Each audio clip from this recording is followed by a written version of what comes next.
doctora Marta Cecilia. Continuamos entonces con la doctora María Luisa Latorre Castro, viene por parte de la campaña del doctor Enrique Peñalosa, es médica de la Escuela de Medicina Juan N. Corpas, es especialista en Administración en Salud con énfasis en Seguridad Social de la Pontificia Universidad Javeriana y candidata a doctorado en Salud Pública de la Universidad Nacional de Colombia.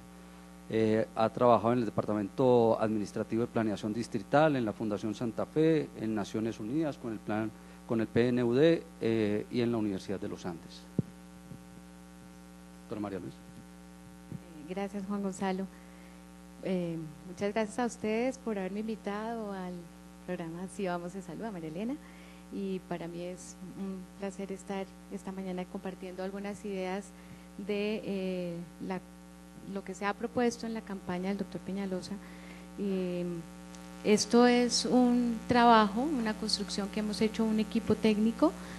Yo solamente soy vocera de ese equipo y quisiera tratar de comunicarles a ustedes en conjunto cuál es como el fin o la meta a la que queremos llegar.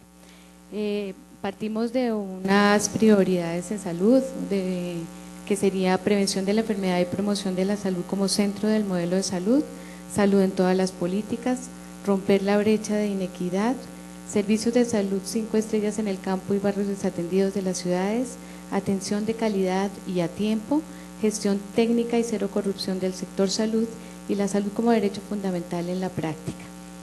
Yo escuchaba lo que presentó María Elena y lo que hablaba la doctora Marta Cecilia, y efectivamente hay muchísimas cosas en las que estamos de acuerdo y otras en las que no, pero son muchas más tal vez en las que estamos de acuerdo. Como académica hemos trabajado en diferentes grupos durante los últimos años mirando cuál sería la mejor reforma. Todos estamos de acuerdo que hay un descontento y una desconfianza generalizada y que definitivamente se necesitan unos cambios, y nos hemos sentado en distintas mesas por horas y horas trabajando en cuál sería la mejor. Y cuando yo escucho lo que dice la doctora Marta Cecilia y María Elena, pues definitivamente hay muchas cosas y retos en los que hemos trabajado conjuntamente, y por eso muy posiblemente sean como las mismas cosas que quisiéramos transmitir.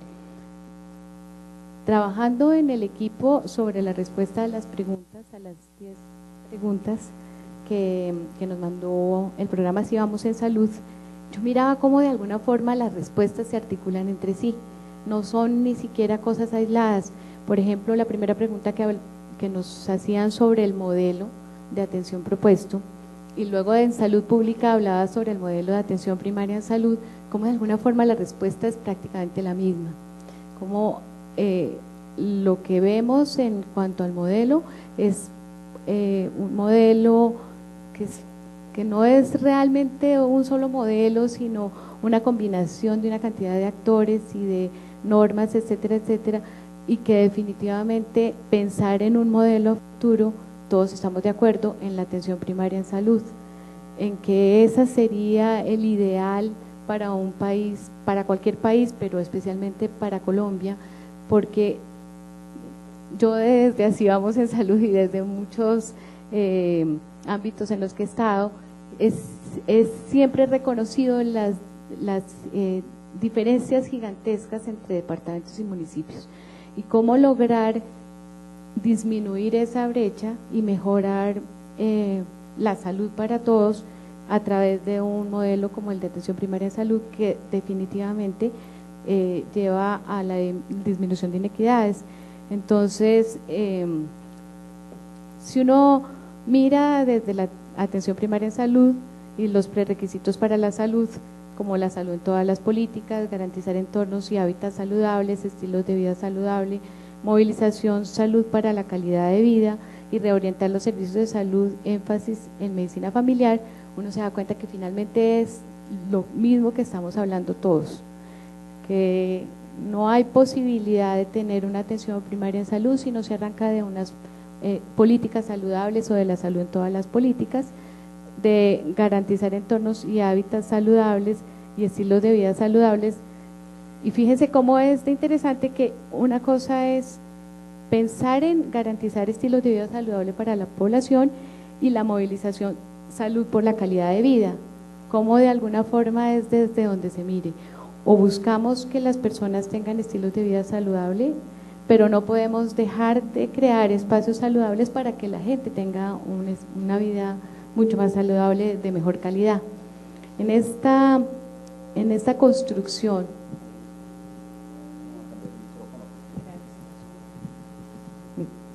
en esta construcción de espacios para la calidad de vida y de cómo promover en la población que tenga una vida más saludable, que sea responsable de su salud para ser más saludable, fíjense que la única posibilidad es, volvemos a la primera, el primer prerequisito para la salud, que es la salud en todas las políticas.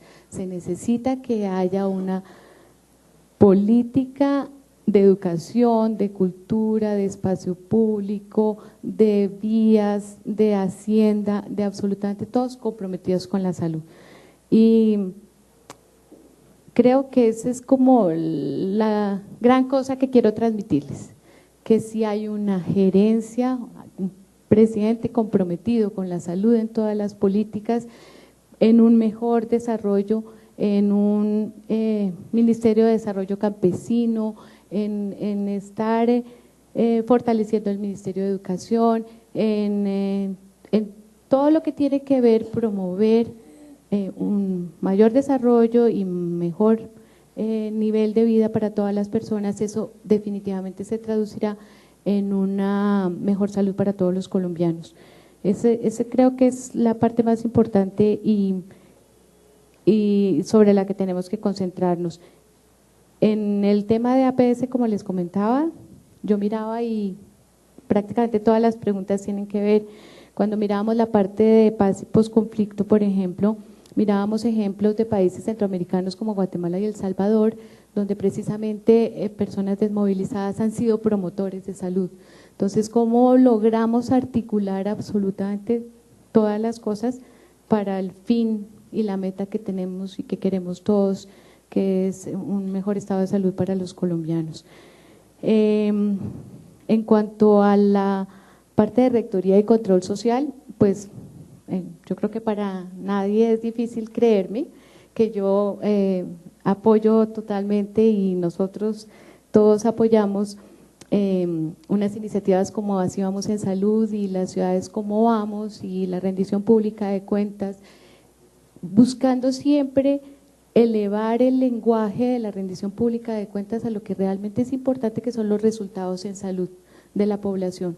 Entonces, iniciativas como la construcción de observatorios, como tener la información pública, como que las personas de los municipios, aún de los más pequeños, puedan construir sus propios indicadores, apropiárselos, poderle hacer seguimiento al estado de salud, son absolutamente claves. Información transparente en la que confiemos todos, en la que todos estemos de acuerdo, y con la que realmente le podamos hacer seguimiento al sector salud.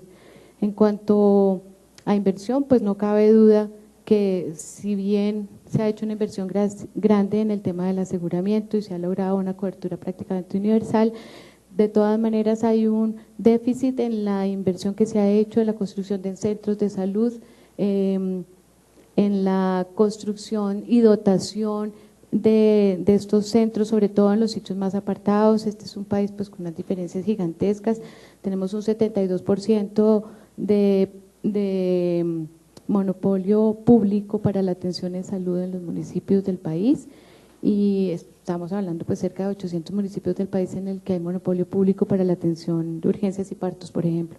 Y estos hospitales tienen que estar fuertes, tienen que estar situados exactamente donde las personas los necesiten y para eso ahí sí vemos que hay definitivamente una brecha y un déficit en que ha sido palpable en los últimos años. Pues por ejemplo el tema de mortalidad materna no es solamente un tema de calidad, aunque Todo lo tenemos claro. Cuando miramos las metas de objetivos de desarrollo del milenio y una es el parto institucional, sabemos que la cumplimos hace tiempo. Nos habíamos propuesto un 95% y tenemos parto institucional en más del 98% en el país. Pero eso no ha ido de la mano con la reducción de la mortalidad materna. Entonces uno dice, bueno, si los partos están siendo atendidos dentro de instituciones de salud, alguna cosa está pasando en el tema de calidad. Pero hay estudios, y hay un estudio muy bonito de Rolando Figueroa de la OPS sobre las diferencias en mortalidad materna en África, y hay definitivamente una causa que es el desarrollo del país.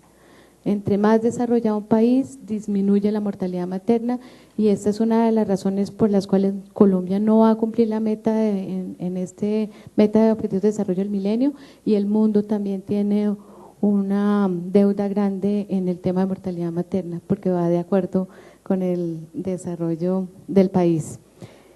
Entonces, para finalizar, hay cosas en las que se centraría definitivamente el próximo gobierno, que es en lograr la salud en todas las políticas, definitivamente con un gran liderazgo por parte del sector salud, con un presidente absolutamente comprometido con que esto es una realidad, es lo que se necesita, y romper las brechas en la inequidad, especialmente en la zona rural y en las zonas urbanas, en toda la población vulnerable y muy pobre que hay en las zonas urbanas, concentrándose también mucho en las ciudades, porque en 1990 el 68% de las personas vivían en las cabeceras, y para el 2011 estamos hablando del 75.76%, y eso va a seguir aumentando.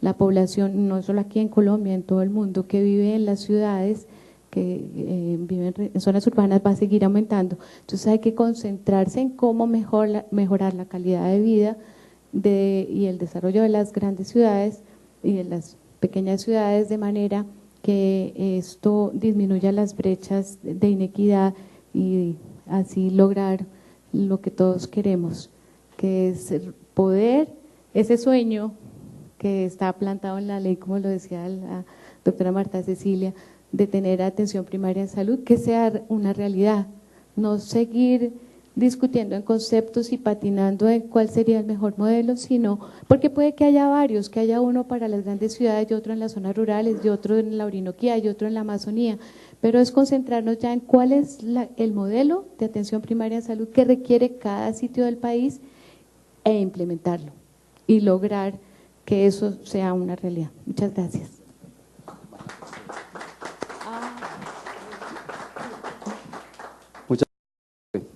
Invitamos al doctor Germán Fernández Cabrera, que viene por parte de la campaña de la doctora Clara López.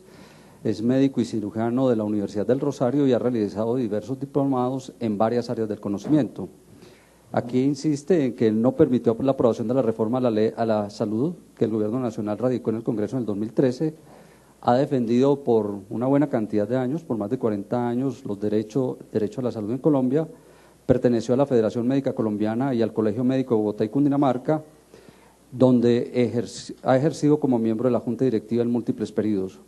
Ha trabajado en proyectos relacionados con educación para la prevención del SIDA, ha trabajado igualmente en difundir en su momento, en los años 90, en lo que consistía la Ley 100 para ese momento, y fue fundador y gerente de Fundemi, Fundación del Migrante. Se desempeñó como director técnico de riesgos profesionales en el Ministerio de Trabajo y Protección Social. Adelante, doctor Germán, muchas gracias. Gracias, doctor López, muchas gracias, así vamos en salud por la convocatoria y a todos ustedes por la asistencia. Lo primero que me corresponde es presentar un saludo de la doctora Clara López. En este momento también está presentando el tema de salud en la ciudad de Medellín, tema que se ha convertido por los aconteceres nacionales en uno de los temas más significativos de todo este escenario de campaña política, tanto en el Congreso de la República como en la Presidencia. La gente en todas las encuestas lo siente como un tema importante, conjuntamente con la seguridad y otros que ustedes conocen por las distintas encuestas. A los compañeros de mesa, evidentemente colegas, pues todos desde distintas vertientes tenemos algunas coincidencias en algunas temáticas. Y cualquiera que sea el ganador del debate político tendrá que contar con los demás. De manera que esto es un asunto de interés nacional concertado entre todas las vertientes y corrientes, porque se trata del interés nacional. En ese sentido, creo que esta es un espacio de apertura y de conversación importante. Yo lo primero que tengo que decir ya en relación con la temática es que voy a abordar distintos aspectos de lo que tienen ustedes en las preguntas en el curso de la mañana. Ahorita voy a hacer unas precisiones conceptuales que me parecen supremamente importantes, que veo que en muchos escenarios están muy confundidas y que nos impiden llegar a unos puntos importantes.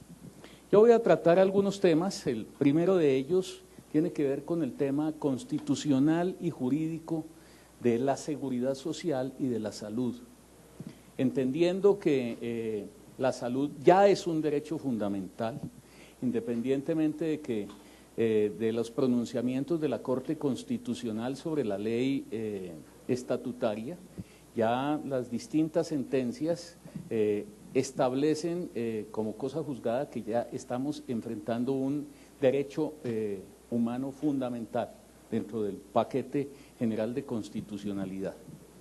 Y sobre esa base, el Estado presta un servicio público de la salud y vigila la prestación de ese servicio público de la salud. Alrededor de ese tema se recogen unos recursos que tienen origen fiscal y se toman otros recursos aportados por los colombianos que son de origen parafiscal. Todos confluyen en un gran fondo que se ha llamado el FOSIGA, que ha establecido a través de unas EPS la captación de esos recursos que van al FOSIGA, que después hace el sistema de conciliación de cuentas con las distintas EPS. Pero finalmente el FOSIGA es el gran captador de esas distintas fuentes de recursos en este momento. Ahí vamos teniendo unas conceptualizaciones importantes.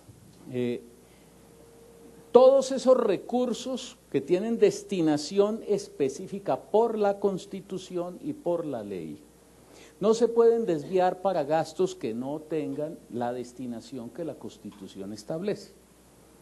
Por lo tanto, no está permitido por nuestra normatividad jurídica destinar esos gastos a cosas distintas que la atención en salud y la prevención de la enfermedad de los colombianos. Esos son principios generales. No voy a hacer tanta precisión jurídica como en su momento la hace la Corte, con el fin de llevar todo este mensaje al público en general. Establecida ese concepto fundamental, también tenemos que establecer unas diferenciaciones significativas en el concepto de aseguramiento. Aseguramiento no significa Juan o Pedro. Juan y Pedro tienen apellidos. No estamos hablando de aseguramiento privado, sino de aseguramiento social, como la Constitución lo define y todas las sentencias de la Corte así lo confirman. Entonces una cosa es una cosa y la otra es otra cosa. No es lo mismo atrás que en las espaldas, porque el aseguramiento social, con todo lo que implica desde el punto de vista institucional y organizativo, corresponde al derecho público, obligación del Estado, en tanto que el seguro comercial corresponde al derecho comercial, que es una relación entre partes que tienen un interés específico. Por lo tanto, aquí nos estamos refiriendo a los conceptos fundamentales del derecho público, que es el aseguramiento social, que no se puede confundir, como se ha pretendido desde distintas instancias del Ejecutivo, con los contratos particulares, por ejemplo, de medicina prepagada, que no forman parte de la seguridad social, sí, porque no forman parte del derecho público, sino que es un contrato de prestación de servicios entre las partes. Eso es derecho comercial. Entonces vamos distinguiendo.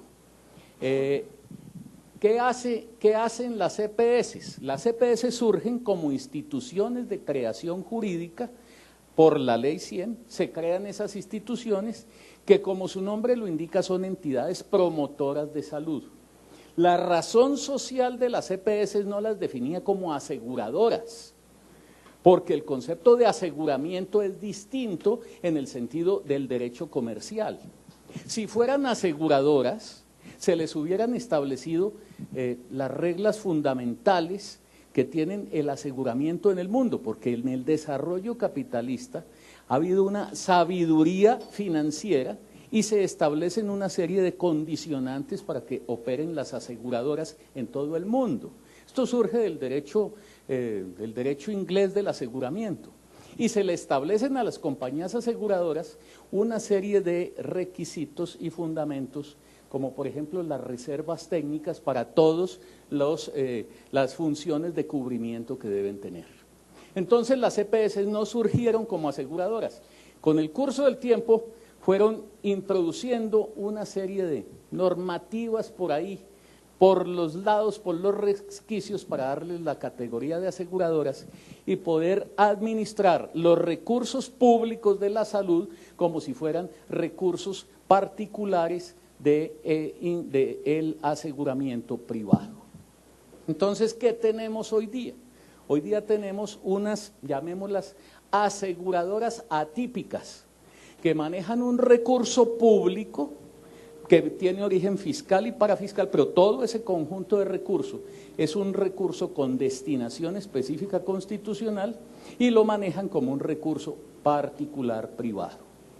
Entonces vamos teniendo una situación supremamente grave, porque esas aseguradoras tienen que cumplir unas normas fundamentales, tienen que cumplir unas normas fundamentales que tienen que ver con el patrimonio. Cualquier empresa para manejar los recursos del Estado tiene que tener un patrimonio y tiene que tener un margen de solvencia. Y entonces nos encontramos con que esas aseguradoras atípicas hoy día no cumplen ni el patrimonio ni los márgenes de solvencia. De 72 EPS, más del 80% de ellas no los están cumpliendo. Tengo aquí un recorte que hice esta madrugada del periódico El Tiempo. Dice que las deudas de las EPS superan 7 veces su patrimonio. Entonces tenemos unas aseguradoras que ni siquiera están atípicas, que no están cumpliendo la normatividad que en este momento tiene Colombia. Y desde el punto de vista de margen de solvencia, por supuesto que tampoco.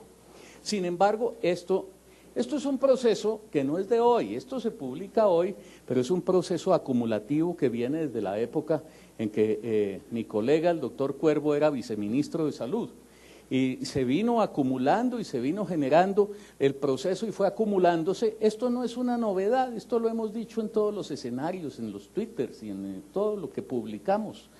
De manera que aquí tenemos unas aseguradoras atípicas que no cumplen ni siquiera la normatividad colombiana y tampoco tienen las reservas técnicas para poderle garantizar a los colombianos el cumplimiento de sus obligaciones mínimas. Ese es el panorama desde el punto de vista financiero. Desde el punto de vista contable también se presentan unas anomalías enormes. Ingresan los recursos públicos de la salud que ustedes aportan, que aporta el FOSIGA, como si fueran ingresos propios de las EPS.